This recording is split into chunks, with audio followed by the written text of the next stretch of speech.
Lib's still a basket case on net zero. You know the one thing I don't get with this? Politicians lie all the time. True. Like, just take tax. Albo gave net zero fucks about lying about those stage 3 tax cuts. Before him, John Howard lied about the GST. No way that GST will ever be part of our policy. Never, ever. Never, ever. Before him, Paul Keating lied about those LAW law tax breaks. They lie about big things. By 1990, no Australian child will be living in poverty. They lie about little things. I didn't fall over. They just lie. Yeah, and what's your point? My point is, why are the Liberals so wedded to telling the truth about the impossibility of net zero by 2050? Sussan Ley, if you are watching, here's some free advice from Up Late.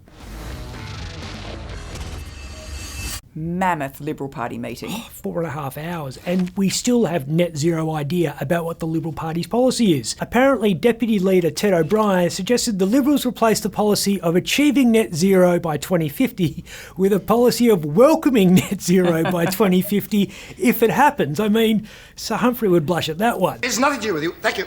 Andrew Hastie says a future coalition government should hold a double dissolution election to repeal Labor's legislation. That's a bold position. It's a bold position to assume there'll ever be a future coalition government at the moment. Dan Tehan told the media afterwards the party room conversation was guided by, and I quote, 2 guiding principles and then 8 principles underneath that. Wow, that's a lot of principles. Imagine the worksheet. Bit of a debacle, isn't it? They should have lied.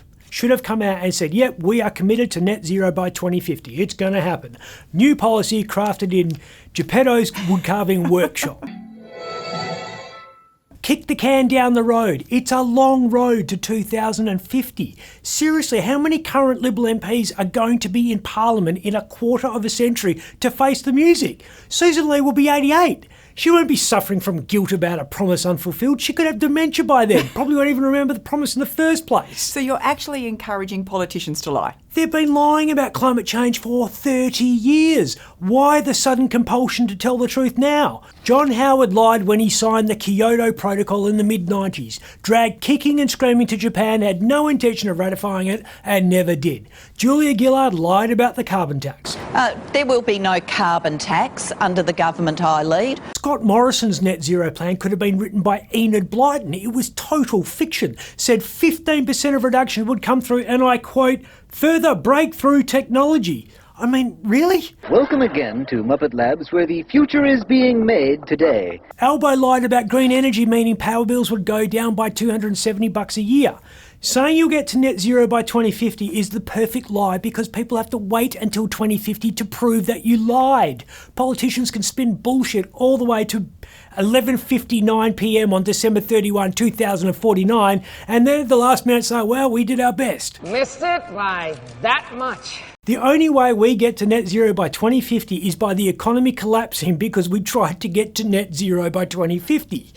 Because there isn't much of a carbon footprint when you're living in a cave. Ben Harvey.